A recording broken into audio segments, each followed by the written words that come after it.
भाद्रपद कृष्ण अष्टमी तिथि को घनघोर अंधेरी रात को रोहिणी नक्षत्र में मथुरा के कारागार में वासुदेव की पत्नी देवकी के गर्भ से भगवान श्री कृष्ण ने जन्म लिया था।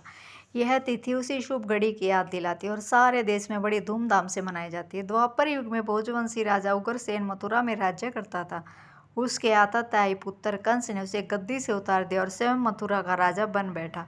कंस की एक बहन देवकी थी, जिसका विवाह वासुदेव नामक यदुवंशी से हुआ।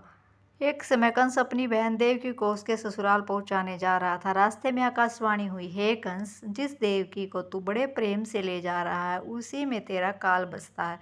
इसी के गर्भ से उत्पन्न 8वां बालक तेरा वध करेगा। यह सुनकर कंस वासुदेव को मारने के लिए उद्यत हुआ। तब देवकी ने उसे विनयपूर्वक कहा, मेरे गर्भ से जो संतान होगी मैं उसे तुम्हारे सामने ला कर दूंगी। बहनोई को मारने से क्या लाभ है। कंस ने देवकी की बात मान ली और मथुरा वापस चला आया। उसने वासुदेव और देवकी को कारागार में डाल दिया। वासुदेव देवकी के एक एक करके 7 बच्चे हुए और सातों को जन्म लेते ही कंस ने मार डाला। अब 8वां बच्चा होने वाला था। कारागार में उन पर कड़े पहरे बैठा दिए गए। उसी समय नंद की पत्नी यशोदा का भी बच्चा होने वाला था। उन्होंने वासुदेव देवकी के दुखी जीवन को देख 8वें बच्चे की रक्षा का उपाय रचा। जिस समय वासुदेव देवकी को पुत्र पैदा हुआ उसी समय संयोग से यशोदा के गर्भ से एक कन्या का जन्म हुआ। और कुछ नहीं, सिर्फ माया थी।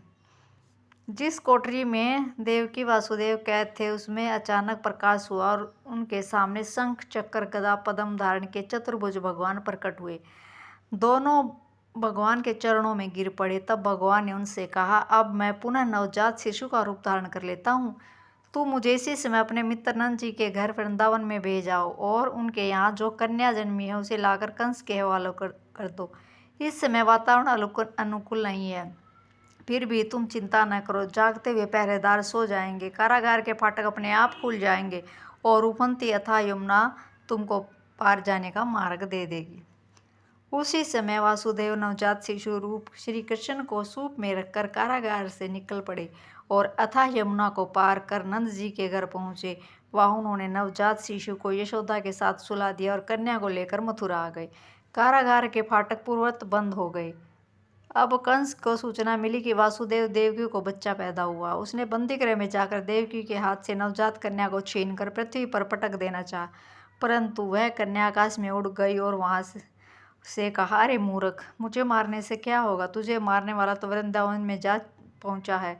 वह जल्द ही तुझे तेरे पापों का दंड देगा। यह है कृष्ण की जन्म की कथा। धन्यवाद।